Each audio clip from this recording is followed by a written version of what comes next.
The Menagerie. He woke in a hospital of some kind, remembering nothing. A woman shone a light into his eyes and said, "Dr. Bernard?"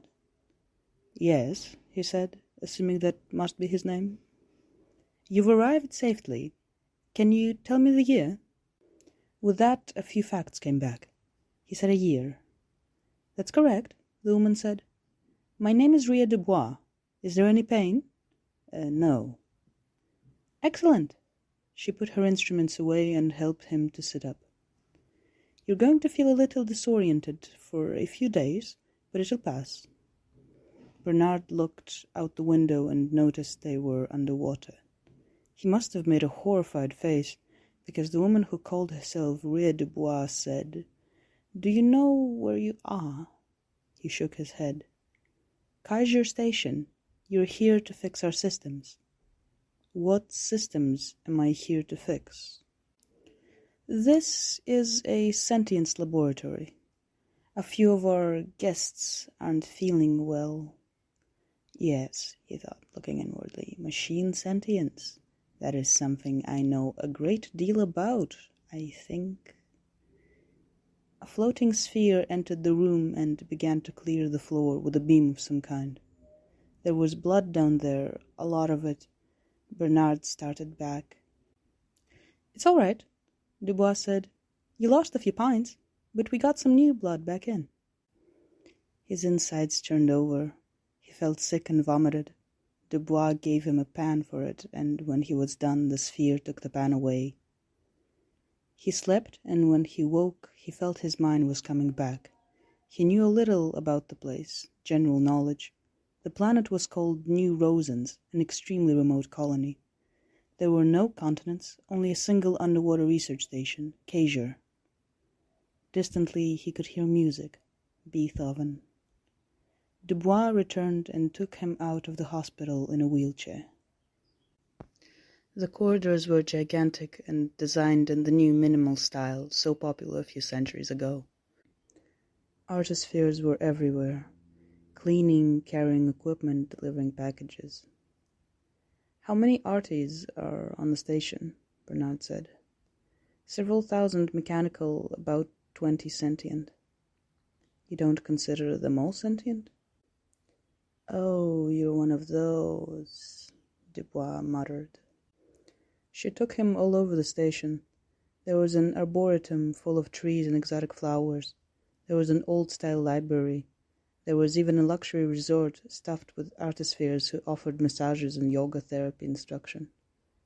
On their way back to the hospital, Bernard noticed stairs leading up to a level above. "What's up there?" he said. "Maintenance deck," Dubois said. "There's only one deck above?" "Correct." She led him back to the hospital, back to bed. He protested that he wasn't so tired, but she ordered a helposphere to administer a sleeping agent. When he woke, again the hospital clock said it was around noon, planet time. He recalled odd details of his past, lying in bed at university on a lazy Saturday, eating soup in China. The rest, though, was just notions. Stay calm, he thought. Just stay calm. Everything is going to get sorted. "Dubois?" he called out. A serving sphere came to his side, bearing a note in its containment cloud.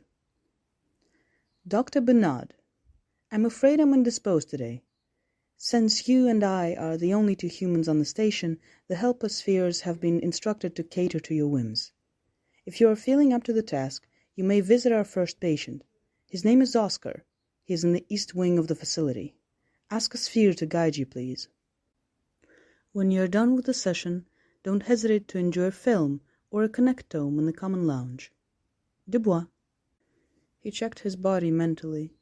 A little soreness, perhaps, but everything seemed fine. He asked the sphere for porridge. The sphere brought it. He took a few spoonfuls and threw up over the blanket. The sphere cleaned all of this away, removed the bowl, then returned to project a message in the air. "Please don't eat if you aren't feeling well." "I'm fine," Bernard said. "I'll dress, and then will you take me to see this Oscar character?" "Right away." He found his clothes in a drawer beneath the bed. How did these get here? He said to the sphere. They were reconstructed from a wave packet sent from your original destination. Sorry, what was my original destination? I don't have that information. He looked for other gaps in his memory, found a fair few. Which university am I coming from, actually? I don't have that information. Well, what do you know about me? You are Exurb1a. You are here to provide a character assessment of some of the artificial denizens of Exurb Station. What does the station do? Exurb Station is a research center for artificial sentience. That didn't sound familiar at all. My memory is in patches, I'm sorry. Can you tell me more about how I arrived? Galactic Range Topology Caster. I've never heard of such a thing. Can you show the process to me? Unfortunately not. Why? The machine is very delicate. I'll be careful then. Unfortunately not. The sphere's single glowing blue eye remained perfectly focused on him, waiting. Bernard took a breath, then spoke in a low and flat voice.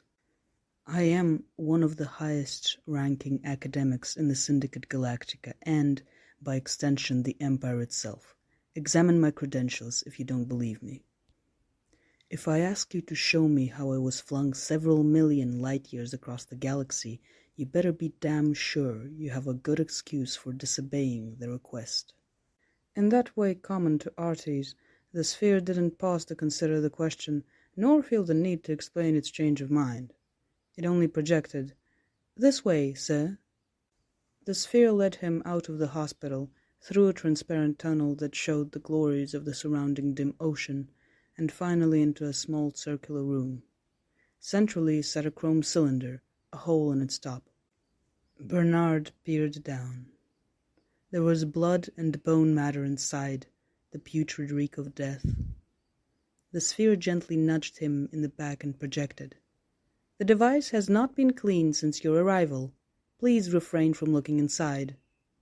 What the hell is all that in there? Remains. Of what? Your reconstruction. Bernard stared at the cylinder again and said slowly, Explain the process to me, the whole thing. A physical snapshot is taken of the subject. The subject is then broken down atomically to preserve continuity. The snapshot is transmitted by topological casting across galactic space. The snapshot is intercepted at the destination.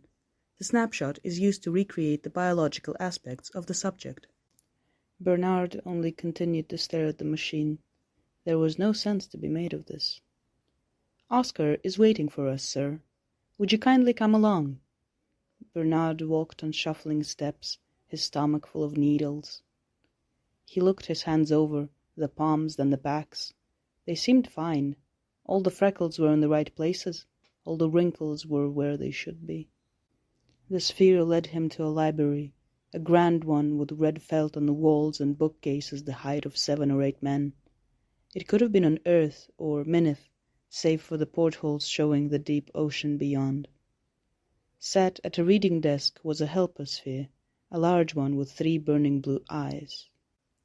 The door was closed, and then Bernard and the sphere were alone. The sphere seemed to be reading a book, turning the pages with a containment cloud. In another cloud it held a cigarette. Dr. Bernard, it said in a French accent. Please, have a seat. Make yourself comfortable. Would you like some tea? Bernard stood uncertainly by the door. The sphere turned to him, rotated in the air slightly to give the impression of a cocked head. I'm not dangerous, if that's what you're worried about. Please, sit. Bernard sat opposite. You're here to evaluate me, I believe, the sphere said. That's right. Shall we begin, then? Bernard cleared his throat, tried to remember what professionalism looked like. Don't you have a notepad, Doctor? The sphere said. No, my memory was enhanced a while ago. I find it very difficult to forget details. in even saying that he felt dread at just how much he'd forgotten already. The inside of the cylinder appeared in his mind again, jagged scraps of bone, veins tangled in veins, blood pooled and curdling like rotten black pudding. "You seem distracted, Doctor."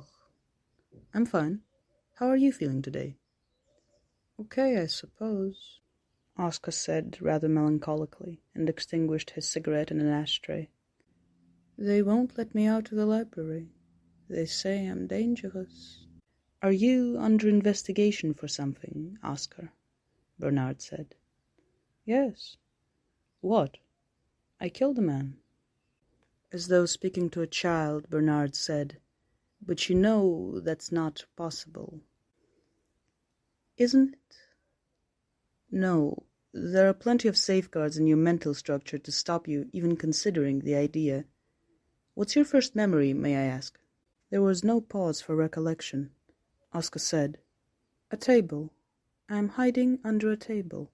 My mother and father are arguing.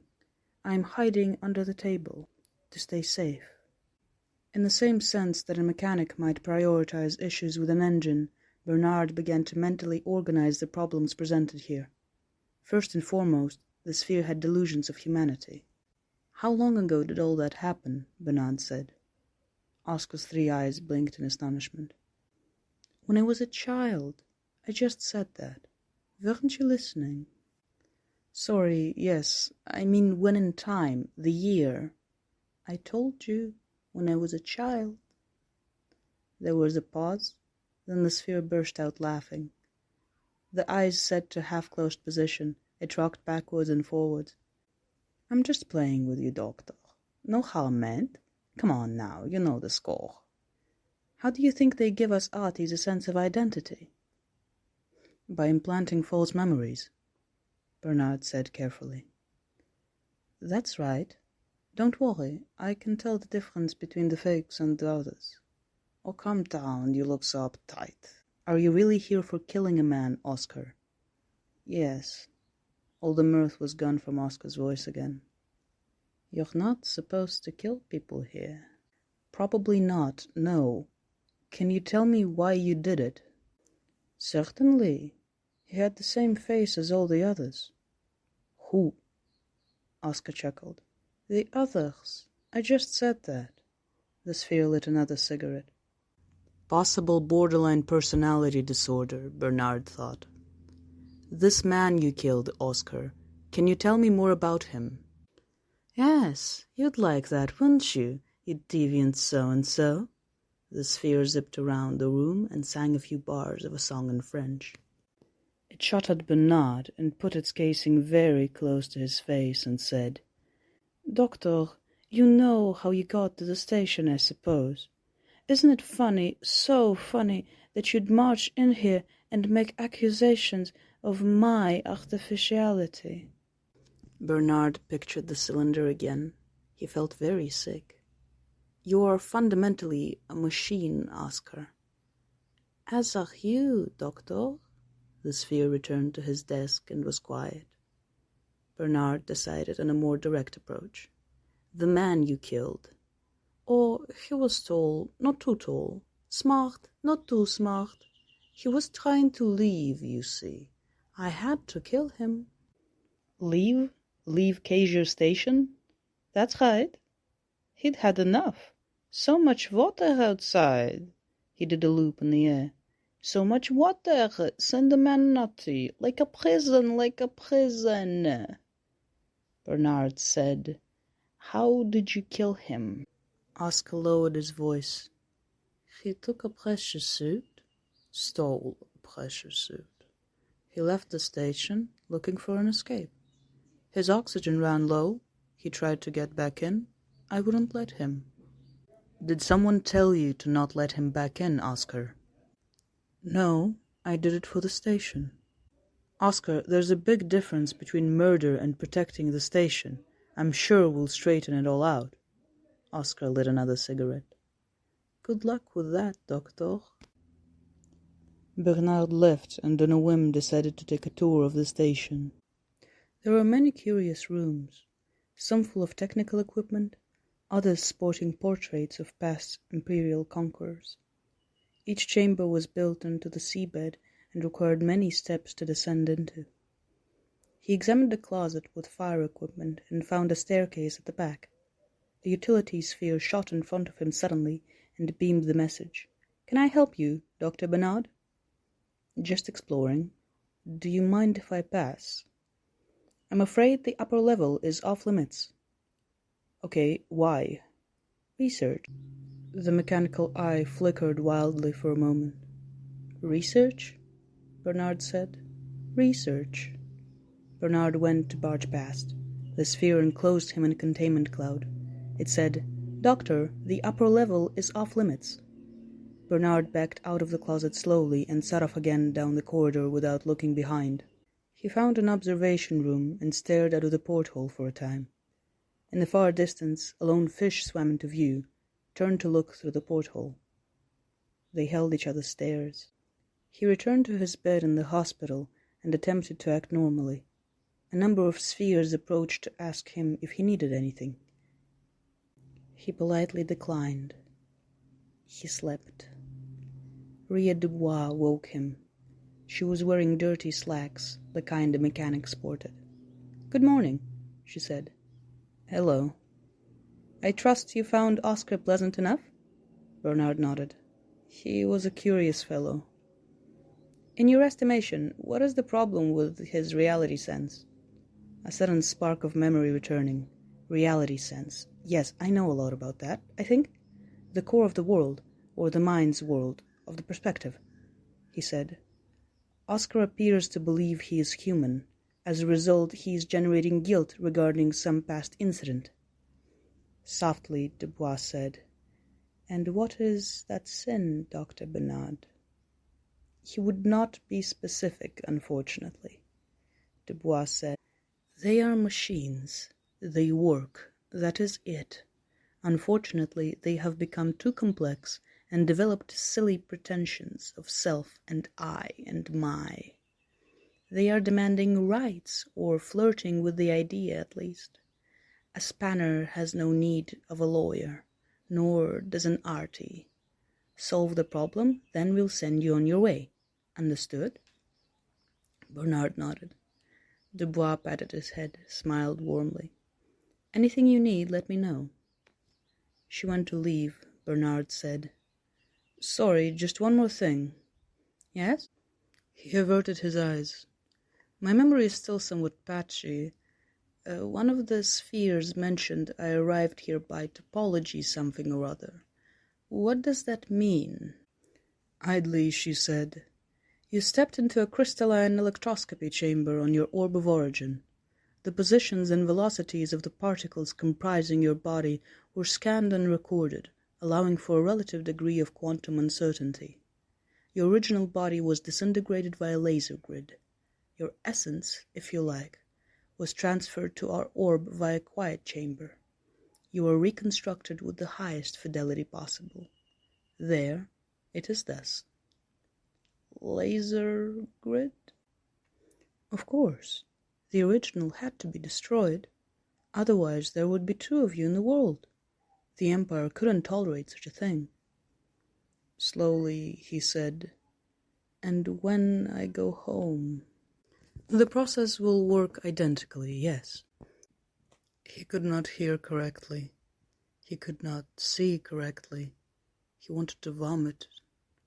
Dubois said, That's exactly why I didn't want you learning about this just yet." He searched his mind. He didn't remember a thing about this method of travel. How recent was it? How was it allowed?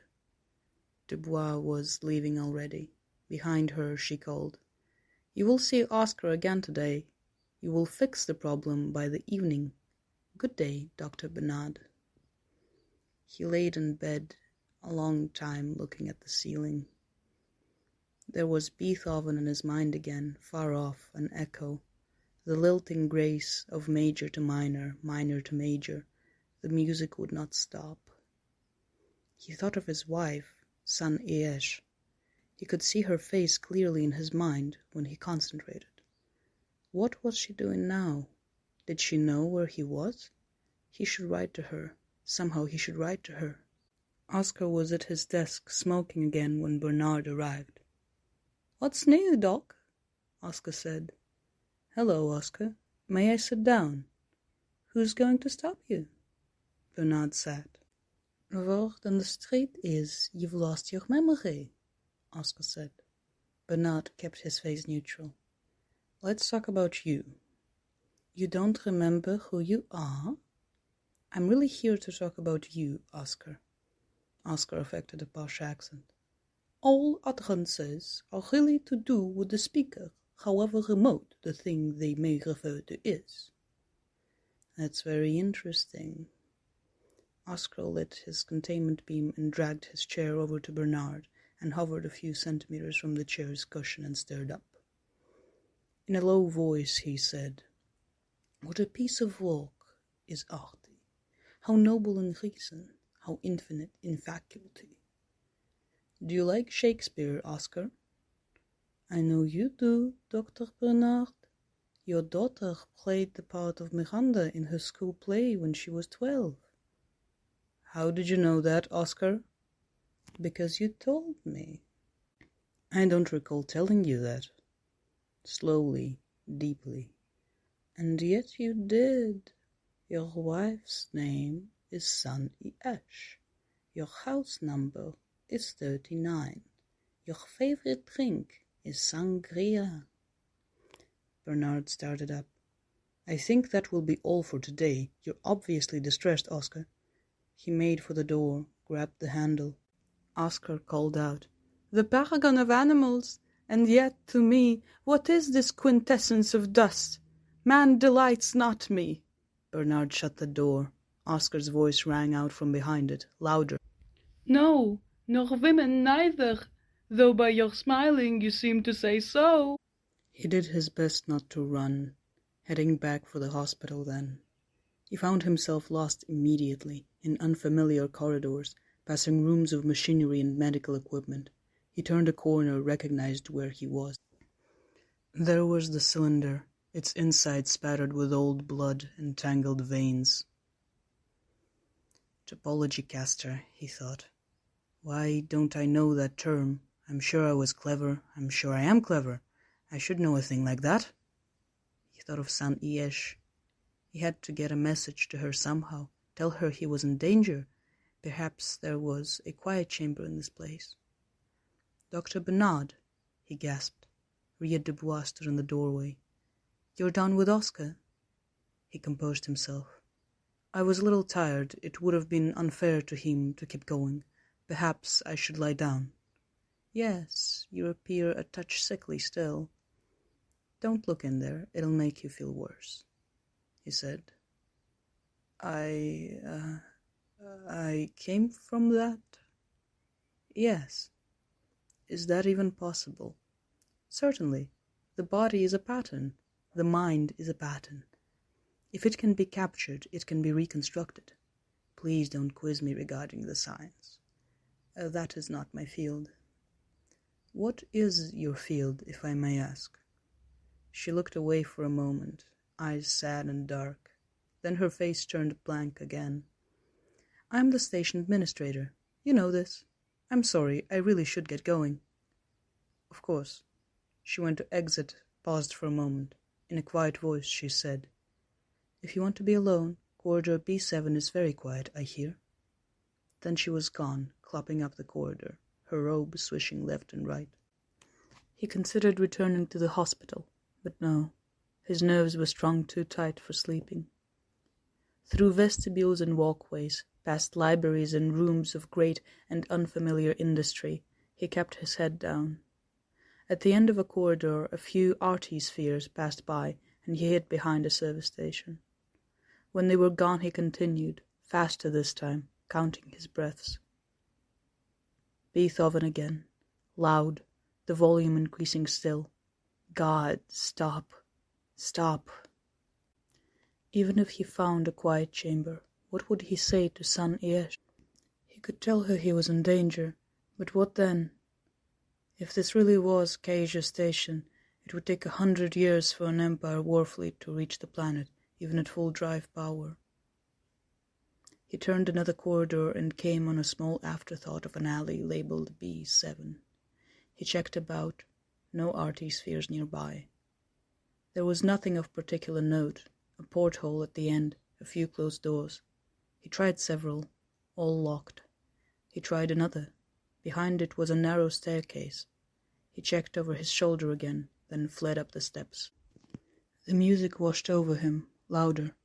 Beethoven's Seventh, the second movement. He had loved the piece as a child, and could hear it now with apparent perfect accuracy, as though played straight from a crystal recording. Stay calm, he thought. This is clearly a misunderstanding, and it'll be sorted out in no time. The Empire wouldn't mess with me. At the top of the staircase was another door. He opened it and peeked. The corridors were bright blue, and there was a strong smell of antiseptic. He stepped out. Down the corridor, down another, and he was faced with a line of what appeared to be cells. A deafening whine sounded, as though someone were being tortured. Another came from across the corridor, the same timbre of voice. He ran on, down another corridor of cells, then a circular antechamber full of medical equipment and flashing screens. More whines sounded, identical to the first. Beethoven played still in his mind. It was so loud he covered his ears a few times to check the noise was actually internal, not playing from a speaker. He spied a sign in the distance, Communications Center.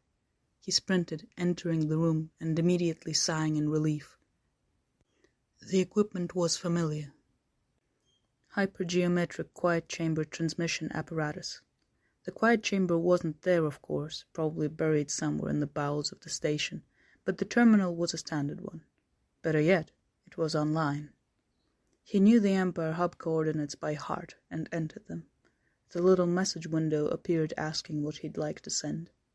He wrote, "Please put me in direct contact with son Exurb1a, citizen number 2093/A9. He mashed send.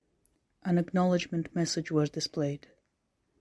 Somewhere below him, a single decohered positron was whirling about in a chamber sealed so tight it bore no relation to the causal processes of the universe itself. And hopefully, back in the Sol system, back on Earth, a sister positron was spinning in agreement, receiving the message. He tried to calm his breathing. The whining came again, accompanied by moans and screams. He peered around the door. No spheres attended to the noise. He turned back. There was a message icon blinking on the terminal. He opened it with shaking fingers. "Isaac, is that you?"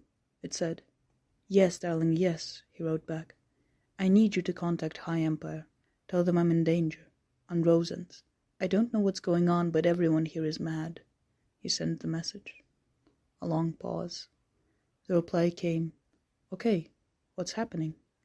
He wrote, "I think the place is being run by a renegade. She's called Exurb1a. I don't remember anything." Beethoven continued to play, louder still, the end crescendo building to the climax. "Please, just send help. I'm begging you." Pause. The reply came.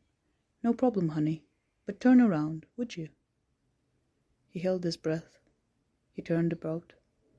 Oscar was hovering in the doorway. In a woman's voice, in son Esh's voice, Oscar said, "Darling, I haven't got time to listen to your complaining. Will you be back in time for dinner?" "Hello, Oscar," Bernard said. In his regular voice, Oscar replied, "Hello, Dr. Bernard. I'm afraid the quiet chamber apparatus is off limits." "Sorry about that. I just wanted to contact my wife." "That's okay. Would you like a tour of the ward?" Bernard said nothing. More spheres appeared behind Oscar. Exurb1a also. She was staring at the floor. "Come along," Oscar said cheerily, and waited for Bernard to exit. They trooped along the corridor, Oscar and Bernard at the front.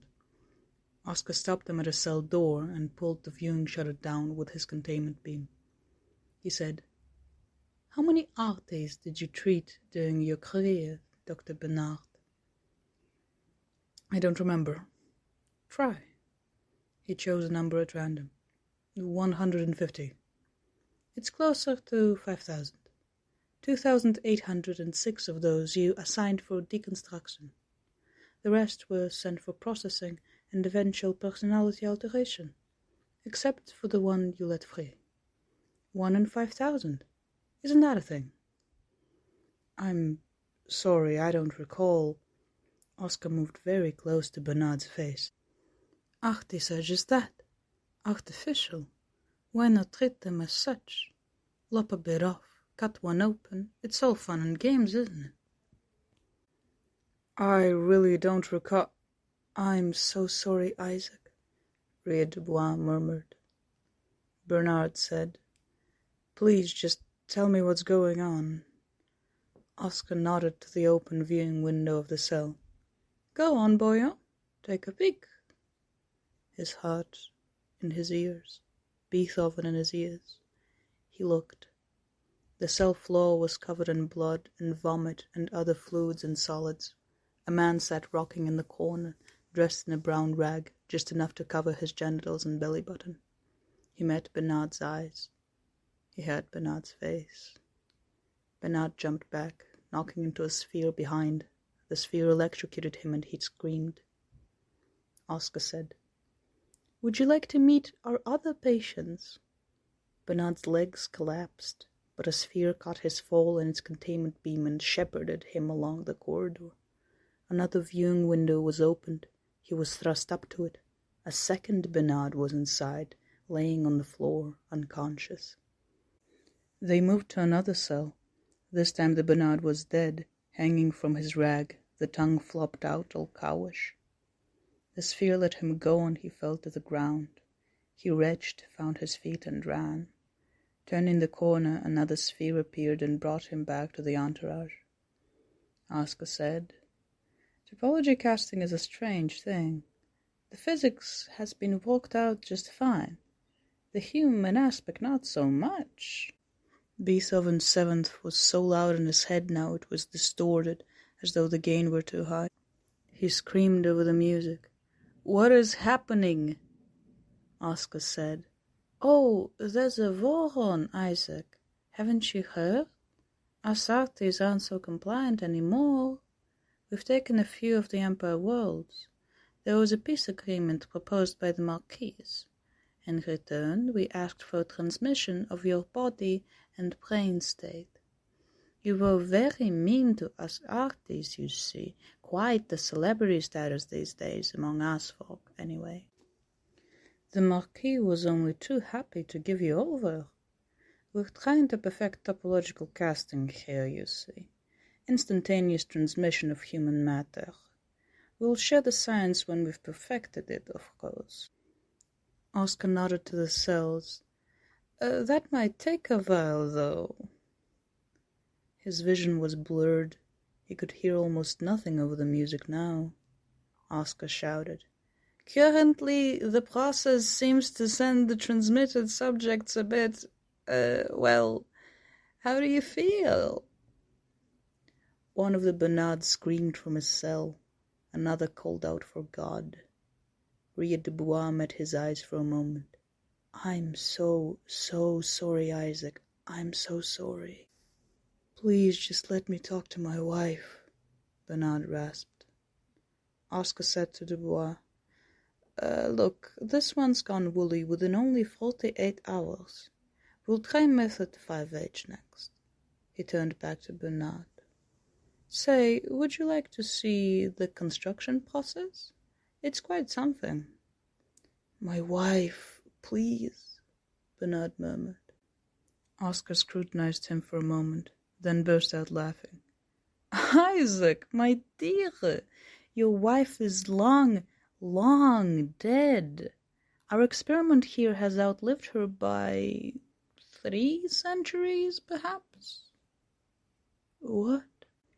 Rieux-Dubois hid her face with her hands. Oscar said, We have done so much work, you and I. We have so much left to do. You were fond of wiping Artie's memories, no? A fine treatment. A fine treatment! In a sense, we've done the same to yourself. You and I have sat in my office many times, many thousands of times, administering my treatment. In fact, you were the patient. A little evaluation to see if the topological process had worked. You've been naughty on occasion, even trying to leave the station when the mood took you. Say, what is that playing in your head? Beethoven? It happens every time. We still don't know why. Work to be done. And then, think of it when the method is perfected. An entire empire capable of crossing the galaxy in minutes, broken down, reconstructed, broken down, reconstructed. In his mind the strings were building to the final climax. The timpani drums sang out. From the cells the wailing of Bernard's brothers almost matched the intensity of the music. To Audiobook, Oscar said, "Go below, prime the caster again. This one is defective already. We'll fix us another." Oscar caught Bernard in his containment beam, dragged the man along the hallway. A cell door opened ahead of them. The cell was empty, save for the red stains and a small puddle of vomit. "There," Oscar said. "Go in, have a nice sit-down. We'll begin your treatment in due course."